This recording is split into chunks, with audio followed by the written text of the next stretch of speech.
ერთ-ერთი ჟურნალისტი წააგზიეს ახლა. აი ეს ხდება ახლა ქართული ოცნების საარჩევნო ოფისი.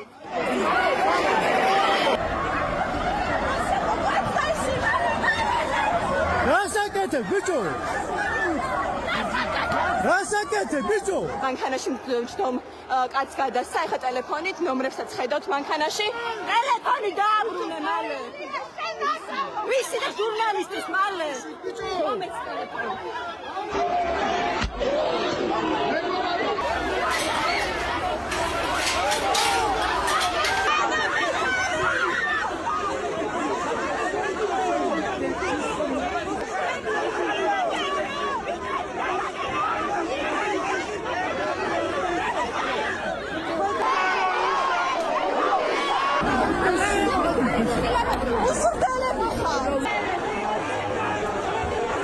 ახლოვდება ადგილობრივი არჩევნები.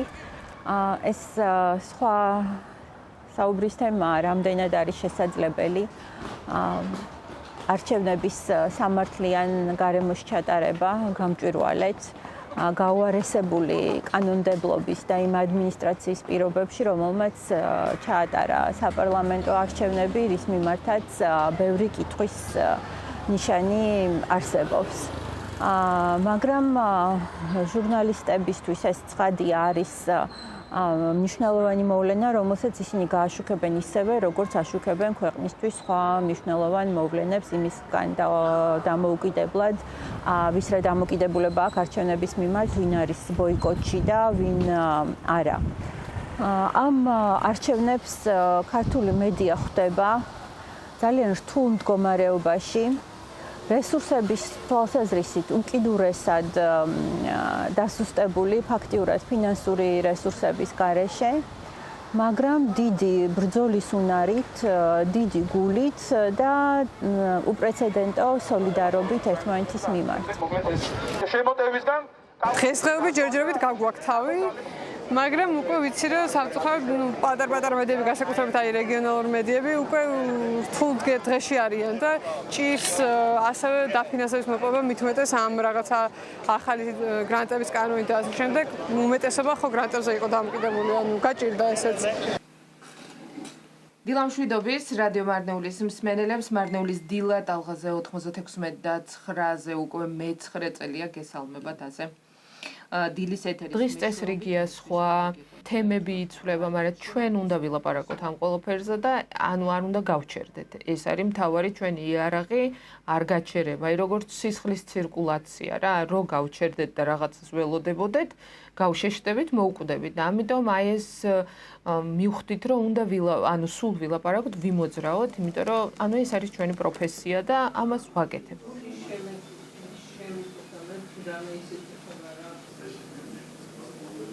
ფინანსური რესურსების გარეშე არიან დარჩენილი მედიები, როგორც დიდი მედიები, ისე პატარა მედიები რეგიონში. ზოგიერთი მათგანი უკვე პრაქტიკულად ვეღარ ახერხებს ოპერირებას.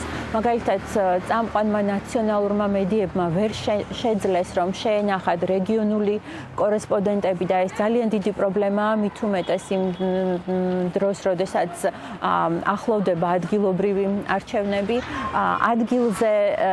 ადგილობრივი მედია, რომელიც დინამიურად იზრდებოდა, ვითარდებოდა, ძალიან ბევრი საინტერესო სასარგებლო კონტენტი შექმნას ახერხებდა, მათი რესურსები ძალიან შეზღუდულია, ძირითადად რეგიონულ ცენტრებში მუშაობენ და სოფლებში გასვლა მათაც ძალიან უჭირთ და იქედან ინფორმაციის გამოტანა. გაქვს უფლება იცოდე უფრო მეტი. მოქალაქეები უკვე შიშობენ ჩემთან საუბარს და როდესაც თქვათ 4 წლის წინ ღიად გახსნილად საუბრობდნენ სოფლებში, ეხლა უკვე ერიდებიან საუბარს, ერიდებიან ლაპარაკს, არ უნდათ საკუთარი პრობლემების ესე საჯაროდ გამჟღავნება, კამერის წინ საუბარი. ისე კამერის გარეშე ყველა გიყვება თუ რამდენად რთულია მათი ცხოვრება. მაგრამ როდესაც თხოვ რომ კამერის წინ ილაპარაკოს, მოგცეს ინტერვიუ, მაშინვე ამბობენ უარს, იმიტომ რომ ეშინიათ ან სამსახურის დაკარგვის, ან სოციალურის მოხსნის, ან იმის გამო რომ მათი შვილი სტუდენტია და სამუშაოს ეძებს და შეიძლება ვერ იპოვოს.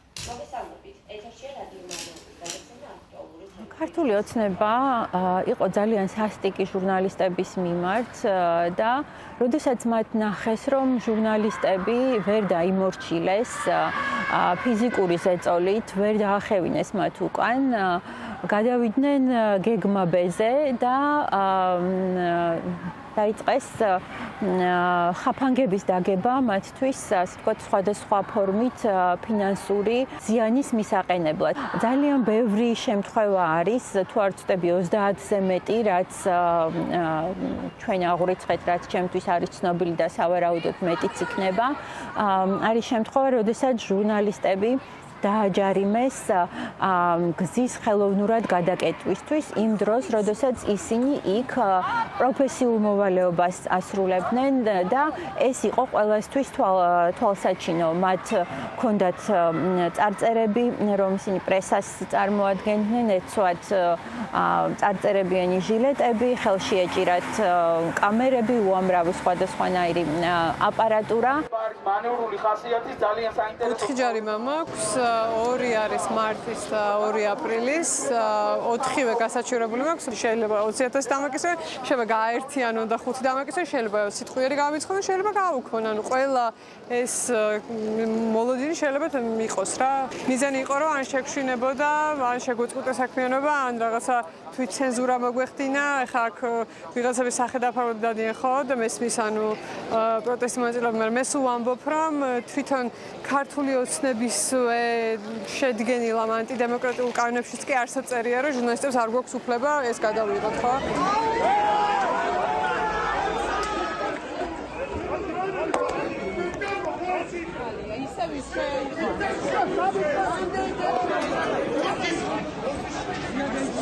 ჩვენი ყველაზე დიდი დარდი და სადკივარი ახლა არის, რა თქმა უნდა, მზია ამაღლობელი, რომელიც პატიმრობაში რჩება ფალსიფიცირებული, შეთითქმული ბრალდებით, რომელსაც არანაირი სამართლებრივი საფუძველი არ აქვს, მიუხედავად იმისა, რომ სამოქალაქო საზოგადოებამ, მისმა კოლეგებმა, ადვოკატებმა ძალიან ბევრი იბრძოლეს და ძალიან კარგად დაანახეს ყველა საზოგადოებას ის სიყალბე, რომელსაც ეს საქმე ეფუძნება, მზიას გამოხსნა ტყვეობიდან ჩვენ ვერ შევძელით, მზია რჩება პატიმრობაში და ეს არის ჩვენი ყველაზე დიდი გულისტკივილი და ყველაზე დიდი სადარდელი.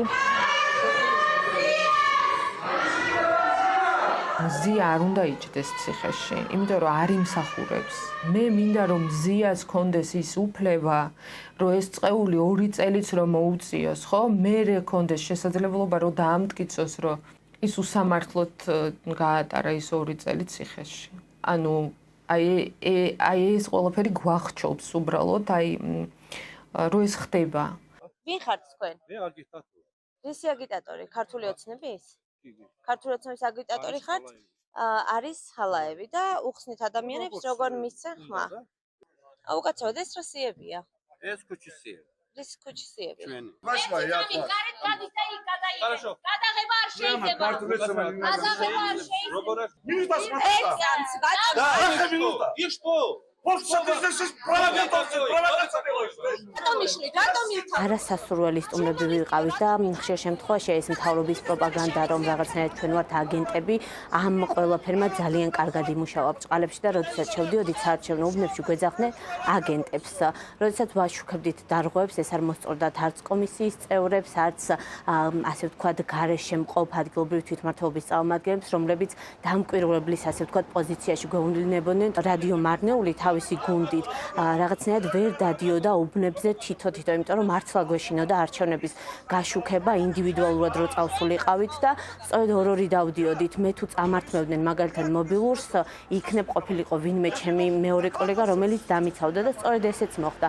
მარნეულის ერთ-ერთ უბანზე, სადაც შევედით, კომისიის და დააფიქსირეთ დარღვევები, კომისიის წევრმა მობილური გამომგლიჯა ხელიდან, როდესაც ვიღებდი და მითხრა, რომ ჟურნალისტს არ ქონდა უფლება გაეშუქებინა ის პროცესები, რაც ზოგადად უბანში ხდებოდა.